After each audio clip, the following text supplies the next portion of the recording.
शब्द बहुत बड़ भूमिका निभाई थाए आउ एही शब्द आमମାନଙ୍କ जीवନରେ बहुत इम्पोर्टेंट अटे कारण एही शब्द को व्यवहार करी आमे अन्य लोकंकर हृदय को दुख देई थाउ आउ से रोगाक्रांत मध्य होई जाई थाए आउ एही शब्द को जदि आमे सजाई कि ताको उत्तमता भावरे प्रेमर सहकारे कहि थाउ ताहेले से रोगाक्रांत व्यक्ति मध्य सुस्थता पाई थाए।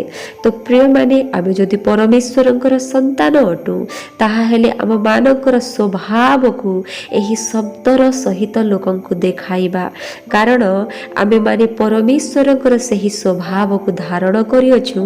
सेथिपाई कलसिय 4 पर्वर 6 पदरे लेखा जाई अछि तुम्हामानंकर वाक्य सर्वदा मनोहर पुणी लवणरे स्वादयुक्त हेउ जेपरि काहाकु किपरि उत्तर देबाकु हुए ताहा जानिपार।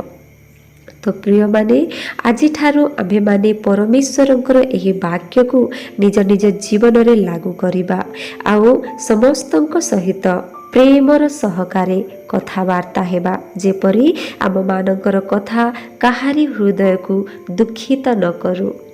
आमीन।